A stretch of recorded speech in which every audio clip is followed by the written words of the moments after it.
Miq të programit Familja është, jemi zhvendosur në një tjetër kënd me programin tonë, ndërsa siç e shihni me mua në studio është edhe Heather, e cila është aktiviste dhe pjesëtare e bordit të Krishterëve në media, por njëkohësisht është edhe anëtare dhe aktiviste e Partisë Laboriste në Britaninë e Madhe.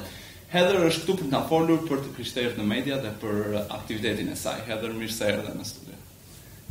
Shpesh herë kur shohim në Bibël personazhet që Perëndia zgjidhte për të qenë mbretër të popullit të tij, ai kërkonte për njerëz me zemër që e donin Zotin edhe njerëzit gjithashtu, njerëz të perëndishëm.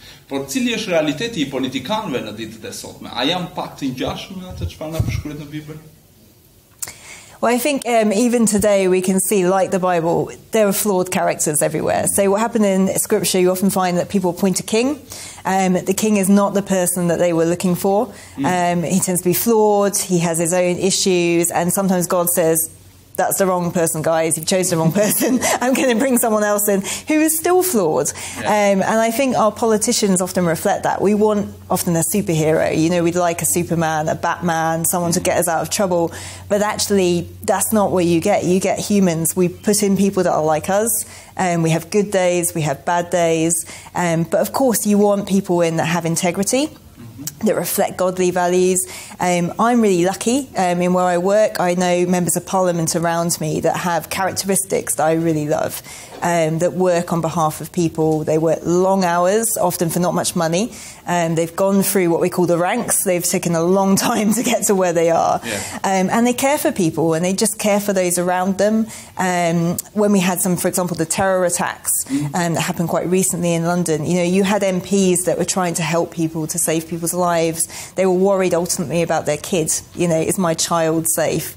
How do I help the person next to me? And that's what I love in our politicians, and I think that's what the Bible asks of us as well. You know, you vote in people that reflect what's in Scripture, that reflects our faith, but also have grace for them, because it's a really hard job. You're never going to please everybody. And like I said, there are going to be good days and there are going to be bad days. But I think if you come into it with integrity, and I think we see politicians, even around the world today, that you can look to and go, that person got that right. There was a good person there. So, yeah. As you said, politics defines our lives. Yeah. From the moment we wake up to the moment we go to bed, normally that affects our lives.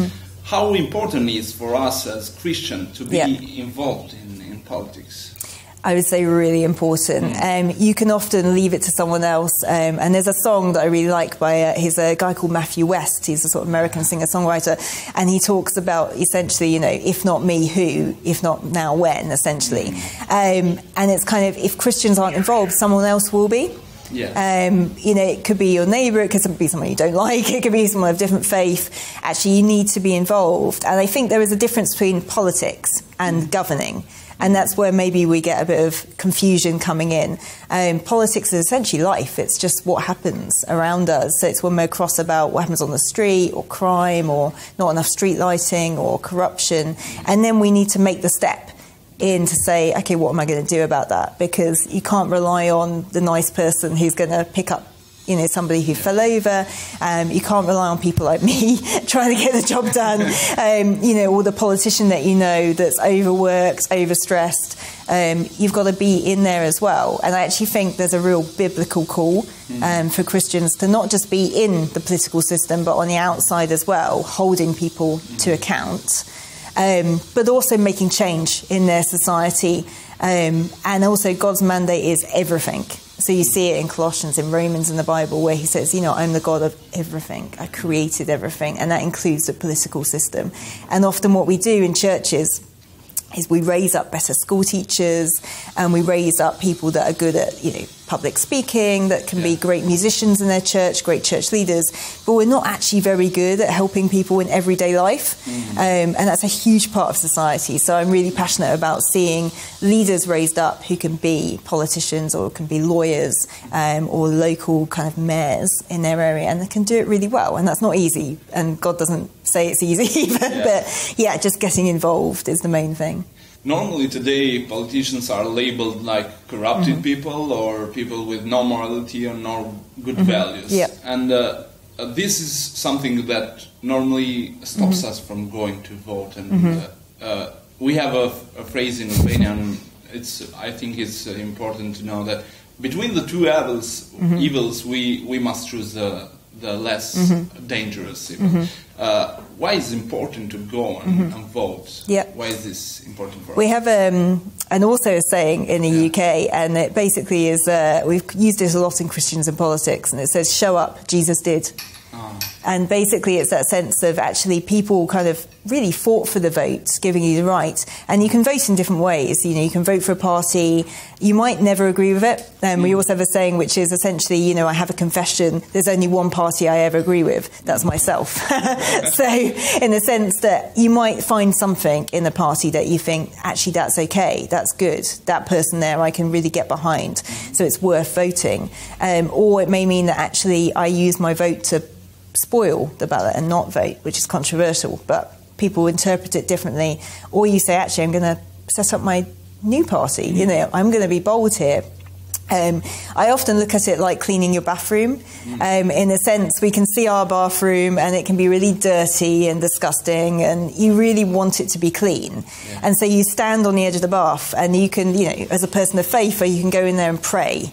You know, Jesus, clean my bathroom, and there may be a miracle, who knows, you know, the bath might clean, but actually it's not going to get clean. You've got to... It needs work. Yeah, it needs work. You've got to put on the gloves, you've got to get into the bath, into the shower, you've got to scrub it, and it takes time, you've got to get it clean, and you've got to keep doing it. It's not, you know, I don't know how often you clean your bathroom, me not so much, but yeah, you need to keep doing it. And that's the same with getting involved, voting, getting into politics. We have a saying that you've got to get your hands dirty but keep your heart clean. And that's really hard. And change, I'm not pretending, changing a system is very, very difficult, and it takes generations. But if one person says, I'm not going to pay that bribe, maybe someone else will also do that. If one person says, I'm voting for you because you're the right person, not because I'm paying you or you're asking me for money, maybe that changes something. You know, if you come in and you've got an idea and you get a movement behind you, we use now things like Facebook and Twitter and media. Who knows where it's going to take forward? All the big reforms in society don't just happen overnight. These are long-term, you know, 5, 6, 7 years. And the problem in politics, as you know, it's quite short, it's fast, you're always worried about who's voting for you. But if you can build something behind you and come in with integrity, that's when you can maybe make some change. But I definitely like the bathroom analogy of just get stuck in. And I think we have a duty to do that. I also say to people, you know, if you didn't vote, you probably shouldn't be able to complain about who's ruling your country or what's happening. If you did vote, then you probably got a really good right to actually say, I don't agree with this person, or I'm not sure what's happening. But also championing people when they do good, and you see something that, you know, maybe it's one thing out of 1,000 things that are wrong, but if there's one thing that's great, tell that person that was really good, do more of it. So yeah. Normally, during the when the party goes to the people to show their plans for ruling the nation, they say like things. For example, same-sex marriages or legalization of narcotics and abortion or kind of things like this. How should this affect in us as voters? Even if it's our favorite party or our party that we support in the elections, does this affect in our thinking and our perspective? I think it always does. Again, we're human. We'll have things that we agree with, we disagree with, and then add to that our faith, which is, you know, everything for me. I'm a follower of Jesus. So it really does influence how I see party politics. But within that as well, there is also a caution. And we fall into this trap time and time again where we go down the kind of single issue voting and forget about the wider picture. There is a scholar in the UK, she's at Oxford University and was the president of an agency called Tear Fund and involved with the Evangelical Alliance, who said, actually, we do a real danger as Christians if we keep voting in poor leaders who make terrible mistakes, who leave behind justice, who campaign against things like human rights, who aren't able to stand up. only because we happen to agree with them on one issue, whether that's abortion or same-sex marriage. But actually the whole package that they're offering is pretty unbiblical and unjust. And so often you get leaders who come to you and they would say, I'm pro-this or I'm anti-this, just to buy a vote. Or that would be their kind of calling card to say I'm of faith. And we have to be really careful. And there's a Bible verse that basically says, you know, be as wise as a serpent and as innocent as a dove. And in politics, that's a really good mantra to have. But it's also about quizzing that candidate or that party about, okay, you believe this, what also do you believe? Because, you know, if you are against abortion, for example, are you going to help women? Are you going to help those that can't afford? What are you doing about society? Are you helping the child that's born? What about adoption? You know, asking the wider set of questions that come with that. How do you treat people? Do you love someone, or are you just always hating them? As Christians, particularly in politics, sometimes we get this reputation for being what we're against rather than what we're being for. And we should be able to say, actually, look, as a politician, I'm offering you all of this. This is what's great for society. This is what I want to see changed. But if we get down that very narrow single issue voting that often some politicians come with because they know, you know, I can play that church against that church and that church has got more money, so, you know. Actually, that's quite dangerous because you could end up with someone that's pretty poor, that can't lead, that is corrupt, that does fail in different areas. And often God has a real message in the Bible. We see it time and time again in the Old Testament where a leader has come against and said, you know, I'm against this. And then God sent someone to him and said, but you've forgotten about the people around you. You've forgotten about hospitality. You've forgotten about care for the widow. You've forgotten about opening up your home. What are you doing? And he gets quite angry about that. And I don't want to be a leader that ever has that happen to me, where people come and say, yeah, but you said you were against this, but you're also, it seems, against, you know, caring for people and loving them at the same time. So I think it's difficult. It's a very good question. But I would always offer caution that it can be used as a vote winner. So check behind that. Ask people what they really think, what they really believe, and just look at the wider issues. The Bible is so broad. It says so much about our economy, about justice, the environment. So that's where we should be looking as well. Don't just get trapped in kind of narrow dogma, as it were. So from your experience, how hard is to be a Christian but involved in politics? Because there are a lot of challenges out there, I think. Yeah, absolutely. And you could say it's almost getting harder at times. I think we're in a really difficult point in the world at the moment. There's lots going on, and there's lots of poverty and war and infighting and polarization, lots of differences between nationalism and patriotism, and trying to be a voice speaking into that can be really difficult. You can often say, you know, I'm a Christian, and people don't know what I mean. They might think, oh, well, you believe this. And you're like, well, no, I don't. You know, similarly, I can say I'm a Christian and I happen to be a member of, for me, it's the Labour Party. For my friend, it could be she's a Liberal Democrat or a Tory. And again, people associate you with different values. So that's hard, just because of the way that you have to then go into that more. It can also be hard because people automatically think, as we said before, you know, you're against this. Or you're against that. Now, myself, I'm at the moment just an activist, but I'm looking to stand as a member of Parliament at some point. And I know there are questions that I have to get right in my head because they will be asked, and they're always asked as well. I have friends that are members of Parliament. And, you know, they handle it pretty well. They're very straight. I had a friend of mine who she stood up during a meeting at our party conference and quoted scripture as her defence for why she believes something. And actually people really respected her for doing that. I have other friends that would never do that in Parliament, you know, but equally make a difference. So it can be difficult. And also it's very thankless at times because, you know, people would disagree with you from your own party political side, add into the mix faith, and then also churches might disagree with you. So my own church, for example, if I said something about this issue, might say, really? You know, why do you believe that? Yeah, exactly. Or another church might be like, oh, she's great. You know? So you can't be in it because you want to be liked. You've got to be in it because you're there to serve. And it should always be about service. That's the main thing. But also being there is a real privilege. So yeah, it's difficult. Yes, it's hard. But there, I think, as a Christian, you've got something really special you can offer. And that is about love, and it is about showing people justice and value systems. And and also people respect you. So I've been able to actually share the gospel a few times with people during party political meetings, which is quite strange, but people would say, actually, I'm having a really bad day, would you pray for me? Actually, I don't know how to cope with this. My friend is going through this problem. Can you help me? So people turn to you at times of crisis because they see you as someone that has something to offer, and that's a massive privilege.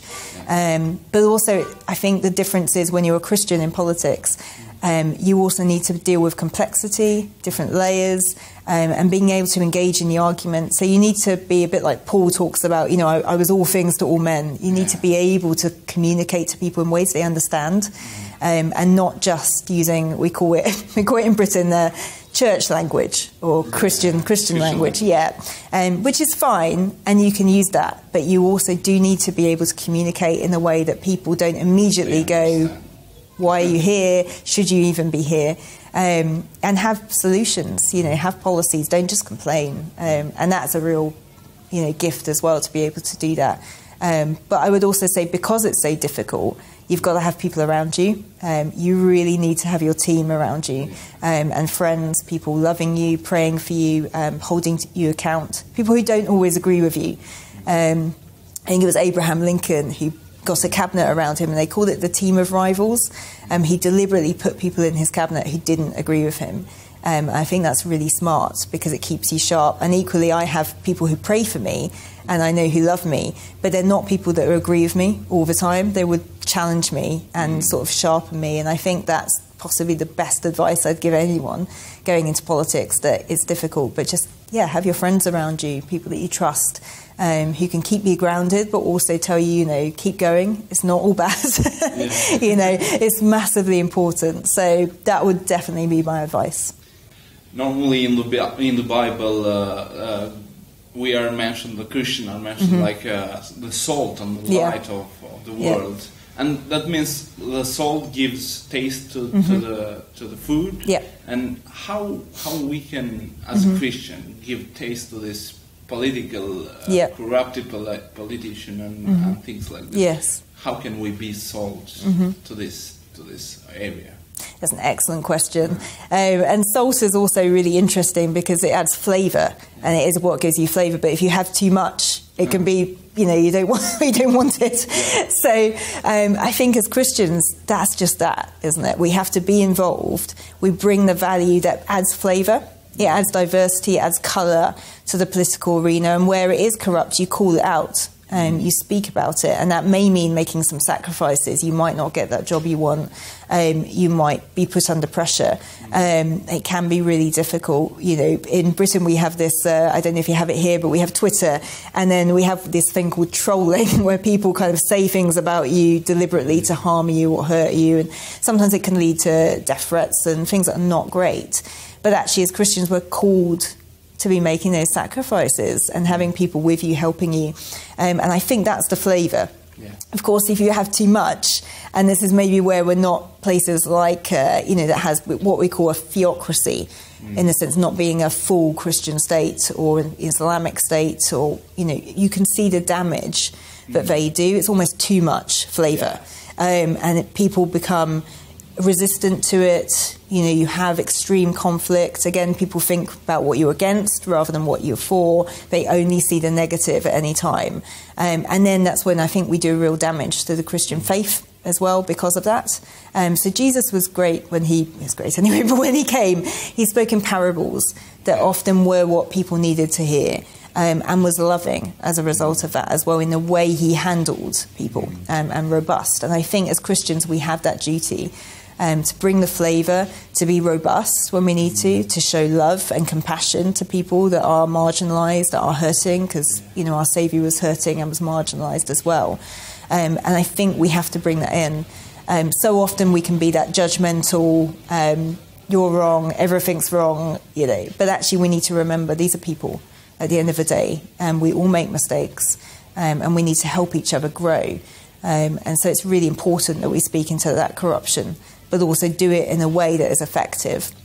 And equally with the salt, it's the light, isn't it? And light shines kind of in the darkness, and it really brings a spotlight. We're here under these lights, and you have that shining on you, and it makes you almost feel vulnerable. because there is so much light on you. And as Christians, again, we're called in politics to do that. Bring a light into your area. What's happening on your street corner? What's happening in your school? What's happening in your local town hall? Where's the money coming from? How are we voting in this situation? That's really important that we do that. And often light casts shadows. You see a shadow as well, and the shadow reflects kind of what you're seeing. I was recently in Croatia, and a friend of mine took a photograph, and we were in a restaurant, and the photograph was of this kind of nasty little animal thing. It's like some kind of weasel, I'm not sure what, really nasty teeth, and you'd expect the photograph just to be of this nasty thing. The shadow on the wall, however, looked like a lion. And so often, we can see the danger in front of us, but we don't actually see what's next to it or behind us. And for as a believer, I would believe actually maybe that's God. Maybe that's my friends with me saying, can I have courage, speak into this area? And maybe we only see the danger and what's wrong, and we don't see what's right and what could be right. So again, it's bringing the light, bringing the solutions, having a voice. And I'd love to see Christians, not just in Albania, but in the UK as well, actually coming with solutions and being able to say, okay, we don't like this, so what are we going to do? What is the policy? All right, we have a problem with people taking money or expenses scandals or whatever it is. Okay, how do you fix that? What do we need? Instead of just, we do it all the time in the UK. We're very good at this. We complain a lot. We complain about the weather, we complain about the football, it doesn't matter, we complain. But actually maybe we need to get involved, be vulnerable, and actually maybe we take some risks as well. But instead of being frightened or aggressive, we actually have a quiet confidence that says, maybe this will work. And maybe not now, but maybe in the future it will work. And that starts with training younger generations. It starts with working with people that we don't always agree with as well, extending the hand. I think Salt and Light is about that as well. You reach out to those you don't necessarily agree with. You reach out to other faiths, reach out to people of no faith. Start talking, having those conversations, and find where you agree. And then where you agree, that's your starting point, and go forward in there. And I think then you might see actually some light, and you might see some salt and better tasting politicians. That sounds really weird, but yeah, you know what I mean. You have that light and you have the kind of engagement there, and that's incredibly important. Heather, thank you for being here with us. My pleasure. It was a pleasure having you. Yeah, thank you. Miq të programit Familja 7, ishim me Heather Staff, e cila është anëtare e bordit të Krishterëve në media, ndërsa shpresoj të kemi sjell një shije të mirë, ashtu siç ishte edhe pyetja e fundit, që ne si të Krishterë jemi këtu për t'i dhënë një shije kësaj bote, ndoshta edhe politikës që shpeshherë mund të jetë korruptuar. Kështu që shpresojmë të kemi sjellë një intervistë të mirë dhe një mesazh të mrekullueshëm nëpërmjet kësaj interviste.